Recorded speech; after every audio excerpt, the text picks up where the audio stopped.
Good evening and thanks for joining us. I'm Ebony Monet. Several breaking stories about immigration and border security top our newscast tonight. We begin with a visit from the new Secretary of Homeland Security. John Kelly is in San Diego today, part of a tour of the border region.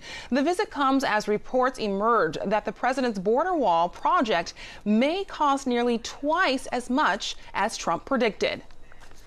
KPBS reporter Steve Walsh is at the border where Kelly is scheduled to speak with reporters. Steve. Well, that's right, Ebony. I'm down here at the port of entry here at San Ysidro. The new Homeland Security John Kelly has been touring the border. He was in Texas last week, and he was in Arizona just yesterday. He's meeting right now with local law enforcement officials behind closed doors, but he's scheduled to talk to reporters here. Among the questions that we expect he's going to be asked is there's a report from Reuters out that says that there's an internal Department of Homeland Security document saying that the border wall will cost $21.6 billion. That is far more than Congress predicted at $15 billion and much more than President Trump predicted at about $12 billion during the campaign. That cost estimate, just to put it in perspective, would be about the same cost as two Ford-class aircraft carriers, purchased by the Navy. So some of the other questions that are expected to come up in just a few minutes are, Kelly has taken responsibility for the rocky rollout of the travel ban. Yesterday, federal appeals court ruled against that ban, ruled against reinstating that ban. I guess we'll see whether or not we'll see an appeal to the U.S. Supreme Court. And locally, officials here are worried about the impact of extreme vetting and whether or not that extreme vetting will have an impact right here at the port of entry here in San Diego. So reporting from the San Ysidro, Steve Walsh, KPBS News. Thank you, Steve. We'll be checking back in with Steve at the border once Secretary Kelly joins that press conference. President Trump says he's considering a brand new order on immigration after a federal court refused to reinstate his previous order suspending America's refugee program and barring citizens from 7 Muslim-majority nations. He says a new order could come as early as next week, but he still says he's confident he will win the court battle over his current order. We are going to keep our country safe. We are going to do whatever is necessary to keep our country safe. We had a decision which we think we'll be very successful with. It shouldn't have taken this much time because safety is a primary reason. One of the reasons I'm standing here today is the security of our country. The voters felt that I would give it the best security. Yesterday, the Ninth Circuit Court of Appeals refused to uphold Trump's travel ban. While the president says he'll take the case to the Supreme Court, government lawyers say they're still weighing their options and may not appeal. Federal immigration agents say they have arrested 160 people in sweeps across Southern California this week. The agents say the sweeps were intended to round up criminals, and they say all but 10 of those arrested had criminal records. Immigrant advocates say the sweeps mark a change in policy, and they say they're seeing more anxiety in the immigrant community. In Phoenix, protest after an immigrant mother granted leniency during the Obama administration was deported to Mexico Thursday. Activists say it's an early example of how Trump's plan to carry out his vow to crack down on illegal immigration. As a direct result of the executive order, the priorities for deportation have been changed. People like Guadalupe are now a priority to be deported, and I believe that's what we saw yesterday. Guadalupe Garcia de Reyes came to the U.S. when she was 14 and has been here for 21 years. Her attorney says she missed being eligible for DACA by 4 months. A spokeswoman for Immigration and Customs Enforcement said in a statement she had no legal basis to remain in the U.S. Garcia de Reyes has 2 children who are U.S. citizens. Frontiera's reporter Michelle Marisco has been covering this story in Phoenix. He joins us now by phone. Thank you, Michelle. Guadalupe Garcia was detained when she checked in with immigration agents. Why did she check in instead of seeking sanctuary or just disappearing? I asked her about this last night. What she said was that she wanted to be able to play it straight for her kids, that she didn't want to live in hiding in the United States, and she wanted to do everything legitimately. By all accounts, Mrs. Garcia had a good understanding on her side that as long as she kept checking in every year, she could continue to live in the United States in spite of her felony. And speaking of that, she received deportation orders in 2013. So why was she deported now? So every president has an opportunity to devise their own standards for who could be deported. Under President Obama, they always said that they would target only people who pose a threat to public safety. Under President Trump, one of the specific rules that he wrote into his executive order last month was anybody who engaged in fraud or misrepresentation of applications for a government agency. That's actually the wording. She used somebody else's Social Security number. That's one of the that falls under the guidelines of his executive order. And the thing that we don't know how many more people. I do know myself. I've never met an undocumented immigrant in this country who was gainfully employed. That is to say, paid with taxes, who didn't use somebody else's Social Security number. I do believe a lot of people are going to be affected by this. And we saw a video of Garcia with her children at a press conference. What happens with her children? What's the plan for her children? You know, last night she didn't have a plan. I talked to her about that. She's from a state of Guanajuato, 1,100 miles away. She said that she wants to stay in Nogales for the moment. She wants her children to be able to come back to the United States.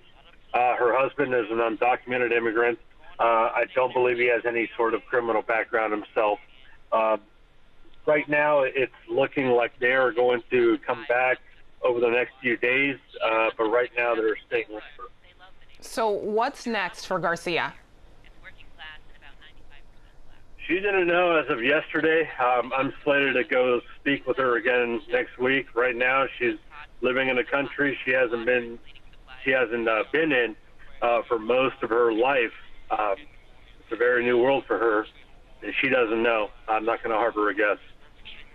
And this is something that a lot of people are watching very closely. What could possibly be the ramifications of this case? Well, you know, President Trump had said that he would potentially deport a few million people, 2 to 3. We don't know how many people are living here without, authorization to do so. But we do know, again, that Social Security clause that was written into this executive order is a wide enough umbrella that it could catch many of them. We're already hearing about, some deportations and raids happening throughout the country just today. That's one day after Mrs. Garcia's case. So it's looking like this is all just starting to play out. Michelle, thank you so much for joining us. Thank you. We examine why Measure A, the tax hike to raise $18 billion for transit, would have fallen woefully short. We look at why some residents of Tijuana are boycotting U.S. stores. And we explore the tussle going on with the spent nuclear fuel from San Onofre. It's all on the roundtable tonight at 8:30. Hunger is a major problem in Imperial County, one of the poorest parts of the state. KPBS health reporter Kenny Goldberg says the Imperial Valley Food Bank has launched a campaign to build a new warehouse and distribution center. The Imperial Valley Food Bank serves about 20,000 people each month. The county has a high poverty rate, and many people grapple with chronic unemployment. Sarah Griffin is the food bank's executive director. The cycle of poverty over many years of subsistence living has left just a lot of parents unable to care for their children. Griffin says as a result, more than 1 out of 3 Imperial County children aren't always sure where their next meal is coming from. The food bank has set a goal of raising $6 million to upgrade its aging facilities. That money would enable the bank to add more refrigeration, freezer space, and build a teaching kitchen. Griffin says the bank is more than halfway towards its goal. Kenny Goldberg, KPBS News.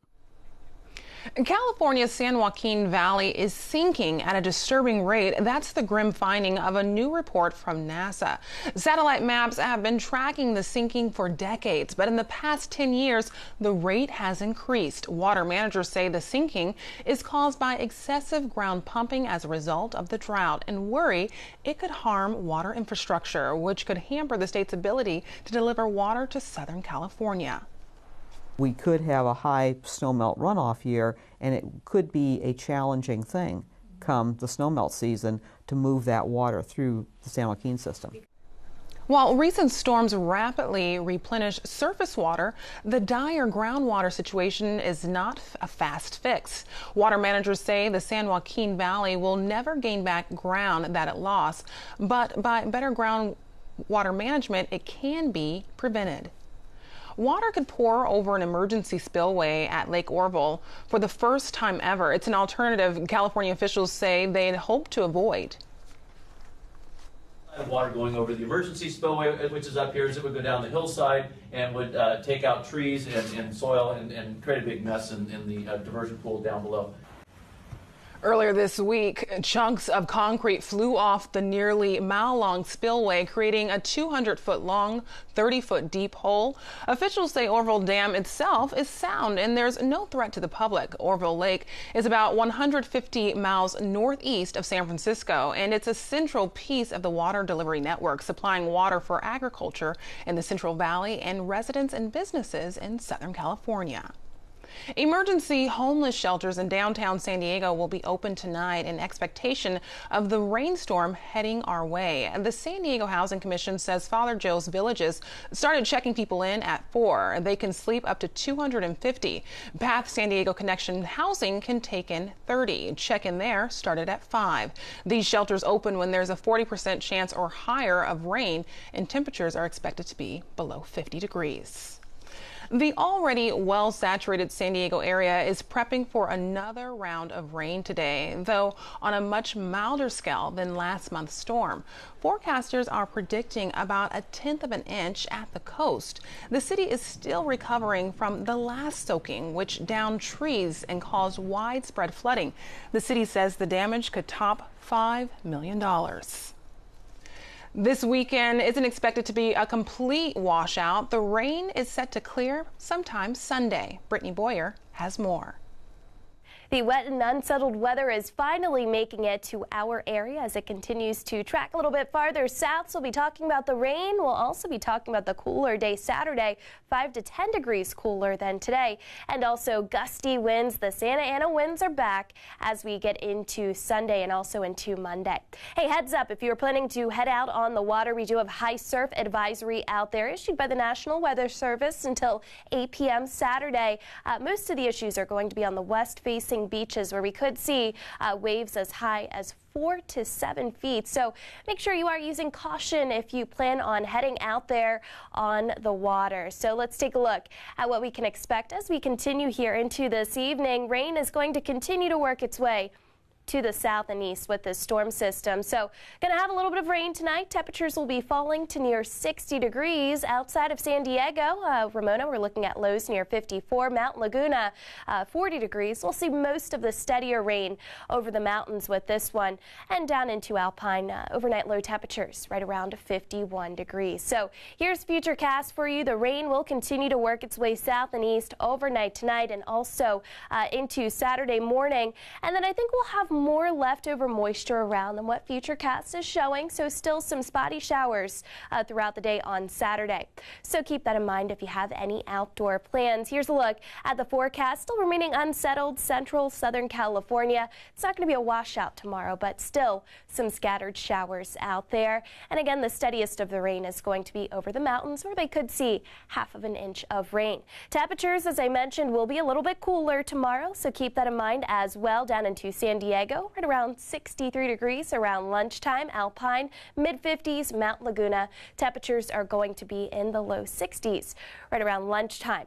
Then as we get into early next week, we have a nice ridge building here across the southwest, so that means milder air will be on the way.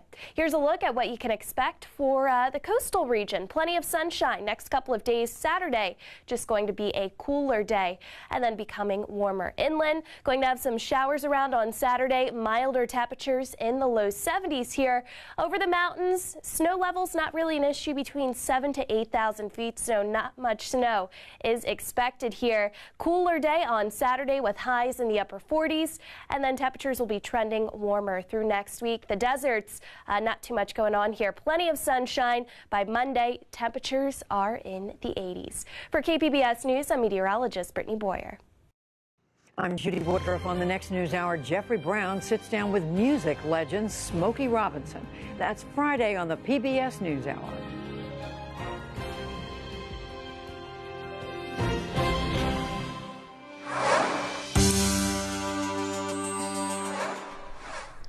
Freaky Friday began as a children's book, got turned into a trio of films, and now makes it to the La Jolla Playhouse stage as a musical.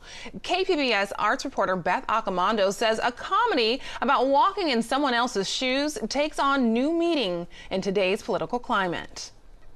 Christopher Ashley is celebrating his 10-year anniversary as La Jolla Playhouse's artistic director by indulging in something he loves. Freaky Friday has long been one of my favorite books. I read it as a child. It's about a mother and a daughter who are so frustrated with each other that they wish that the other person could live their life for a day, and then their souls switch into the other body, and they have to experience the other person's reality and try to switch back. I'm Heidi Blickenstaff, and I start the show by playing Catherine Blake, but very soon after take on the 16-year-old Ellie Blake. And I'm Emma Hunton, and I start the show off as Ellie Blake, and then I soon become the mother, Catherine Blake. Biology, what have you done to me? My over 40 soul is in a teen cliche. Oh, biology, why won't you set me free? 'Cause I'm not in control when hunger has its say, and hormones have their way. When I first got out of college, the first play I ever directed was a children's theater version of Freaky Friday. Disney's Freaky Friday, whether on stage or in any of its various film incarnations, is most definitely a comedy.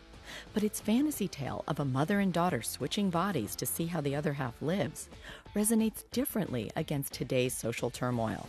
I feel like every theater piece you make this month feels like it's about the world and how crazy it is. So yeah, the question of like, what does it take to really understand someone else's reality is particularly hard. Now we're going to end that early and check back in at the border where Secretary Kelly is speaking to the crowd. Who protect the southern border and frankly to get a sense from them what they think they need on the border to better protect the United States. Physical barrier, technology, things like that.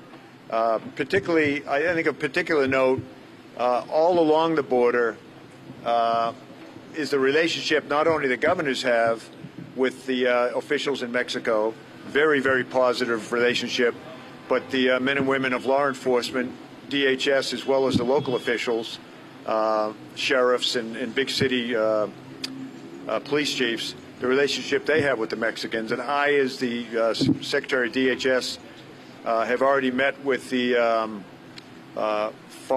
Minister of Foreign Affairs of Mexico this week. Spoke with the Minister of Interior, kind of my counterpart in Mexico.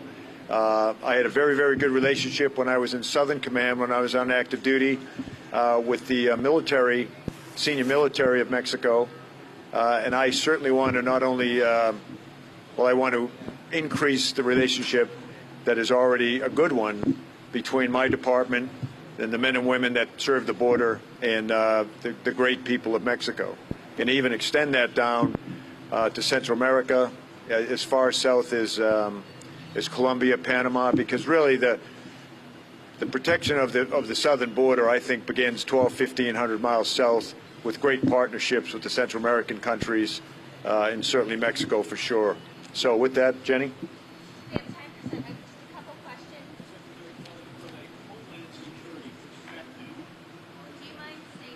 Yeah.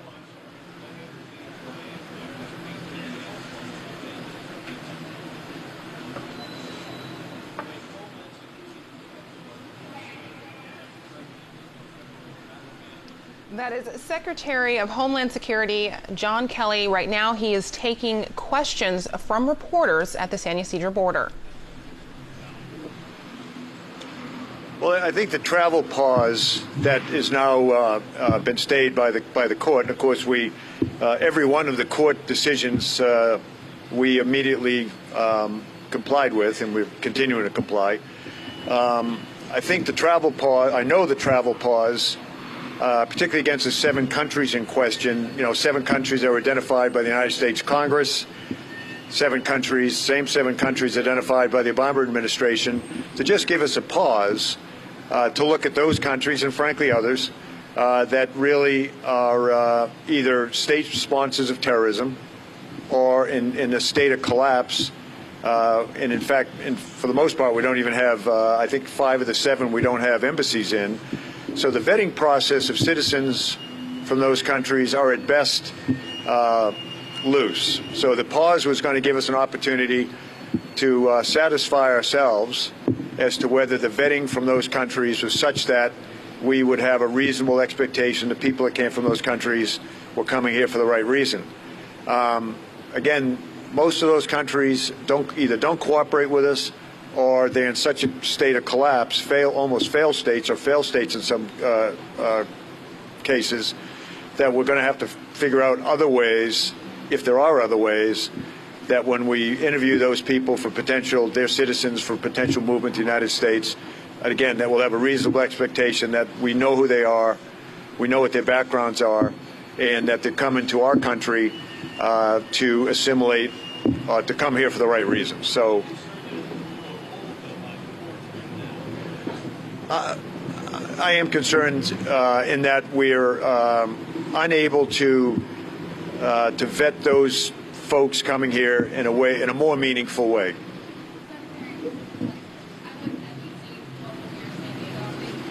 Sure. You're talking about establishing stronger relationships between local law enforcement as well as federal to protect our borders. Do you guys have any idea on how to, especially in San Diego, that is already how to protect the border? Right. As I told all of the local police that I've met with on the border in Texas, Arizona, and San Diego, California, as I said to them, look, I'm from the federal government, and I'm here to not help. I'm here to partner. The good news is we already have fantastic partnerships. The federal government does, Homeland Security, Customs and Border Protection, ICE. The men and women that protect at the federal level already have tremendous relationships with local governments. What I heard and I came to hear was that local law enforcement, the great sheriffs, the great chiefs of police, they obviously answer to elected officials locally. And so I heard their questions about implementation and inform me of its sensitivities and things that they have to maneuver. So all of that, the good news is, as I say, the relationship between federal government and local, well, here in San Diego, very, very strong. So they want a more direct federal relationship with the Actually, they already have.